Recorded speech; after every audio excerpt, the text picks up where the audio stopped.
안녕하세요. 아침TV 하경숙입니다. 일자리 대통령이 되겠다고 서로 공약은 하지만 일자리 대통령은 쉬운 자리가 아닙니다. 김문수 후보는 경기도지사 시절에 우리나라 일자리의 44%를 만들어냈다고 합니다. 그렇게 말하며 완전히 검증된 후보가 아닌가 싶습니다. 반면에 이재명 후보는 어떻게 했나요? 똑같은 경기도지사를 했지만 이재명이 만들어냈다는 일자리는 거의 없고 이재명의 주위에 죽어가는 사람도 많고 또 비리가 너무 많아요. 이게 문제입니다. 근데 이번 대선 토론을 보니까 이재명이가 AI 센터를 말했습니다. 전라도 해남의 솔라시도라는 곳에다가 AI 센터를 만드는데 거기에다가 100조를 투입하겠다고 했습니다. 그러면서 태양광 풍력을 앞으로 계속 늘려나가고 궁극적으로는 원자력을 없애겠다고 했습니다. 하지만 지금은 필요하니까 믹스 쪽으로 가겠다 이렇게 말을 했거든요. 이재명의 말이 에너지에 관련된 부분 중에 맞은 게 거의 없었습니다.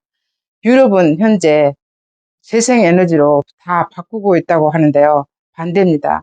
재생에너지를 해보니 식량도 문제가 되고 전부 문제가 돼서 유럽이 지금 원자력으로 바뀌고 있습니다. 근데 이재명이는 헛다리를 짚고 있는 겁니다.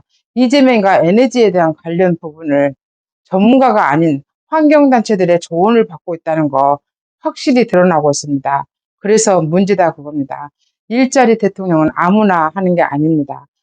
문재인이도 일자리 대통령이 되겠다 하면서 청와대에다가 전광판 갖다 놓고 막 썼잖아요.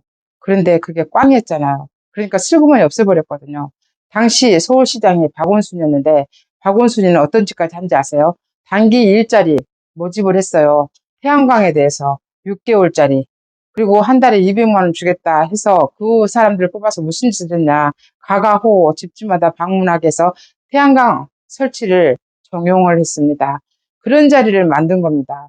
우리 청년들은 그런 돈을 달라는 게 아니라 25만 원을 공약한 이재명이한테 말을 하고 있잖아요.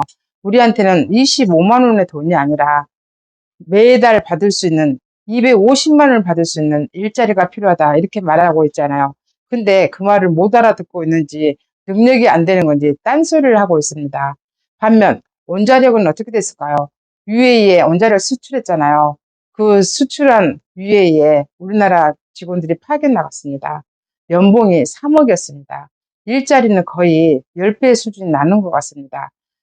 그래서 3억을 받을래 200만 원짜리 6개월짜리 받을래 그러면 뭘 택하겠습니까? 이렇게 많은 차이가 난다 그럽니다. 김문수 후보는 파주며 평택이며 판교, 수원, 강교 등 모든 곳에 자신이 손 안 댄 게 거의 없다고 했습니다. 그 정도의 열정이 있는 사람이라면 대한민국도 어떻게 디자인할까 너무 궁금해졌습니다. 그래서 저런 사람이 대통령이 되면 좋겠다 이런 생각이 들지 않겠습니까? 그런데 이재명이는 AI 센터 하나 말하면서 또 이준석이한테 면박당하고 돈 어디서 날 거냐 하니까 그때 가봐서 하지 지금은 극단적인 표현을 하지 말라고 그렇게 말을 합니다. 어떻게 토론을 이어갈 수 있겠냐. 토론은 도저히 못하겠다. 이준석이가 여러 번 말했습니다. 문제는 이재명을 지지하는 사람들은 똑똑히 들으셔야 됩니다. 이재명이가 시원한 발언을 한 게 아니라 이재명이는 술수를 쓴 겁니다. 순간순간 모면하기 위한 술수를 쓰는데 우리 다 그게 보이는데 왜 여러분들은 안 보인단 말입니까? 우리 아이들의 미래를 발목을 잡는데 왜 여러분들은 그것이 안 보인단 말입니까? 이재명이 하겠다는 공약치고 제대로 된 것도 없고 이재명이보다 10배, 20배 더 큰 사업을 한 김문수는 비리가 없는데 왜 이재명은 하는 것마다 다 비리가 많냐 그겁니다. 원자력도 마찬가지입니다. 김문수 후보가 그랬습니다. 현장 검증차 두산중공업도 가보고 다 가봤다 했습니다. 그러니까 이재명이 하는 말이 현장에 가볼 필요가 있어요? 가봐야 되나요? 가볼 필요 없어요.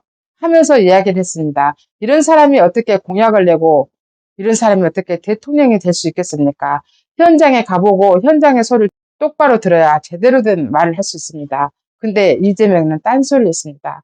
그리고 원자력의 문제는 폐기물이라고 했습니다. 그 폐기물을 누가 못하겠나요? 환경단체들입니다. 근데 이재명이는 그 환경단체들의 말을 듣고 에너지 공약을 하고 있는데요.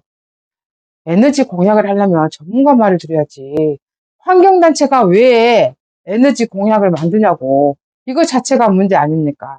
이재명이는 아는 게 거의 없다. 깡통이란 말이 나오고 있습니다.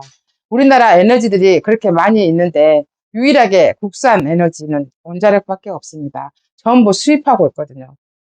그런데 어떻게 합니까? 지금 중국에서 어떤 일이 벌어지고 있습니까? 태양광이나 풍력에 무슨 칩을 넣어서 전부 도청하고 뭐 할 수 있는, 중국에서 막아버리면 전기를 공급을 끊어지는 그런 게 들어있었다고 하잖아요. 미국에서 지금 발표를 하잖아요. 우리나라는 아닐 것 같습니까? 우리나라는 더 했으면 더 했지 덜 하진 않을 겁니다. 그런 태양광과 풍력을 이재명은 계속 하겠다는 겁니다. 해마다 중국에 수백 주겠다는 말이거든요. 이재명이가 공약한 그 공약들 다 실천하면 그 돈 다 어디서 납니까? 우리나라는 망했습니다. 지금까지 진실을 알리는 아침TV 하경숙이었습니다.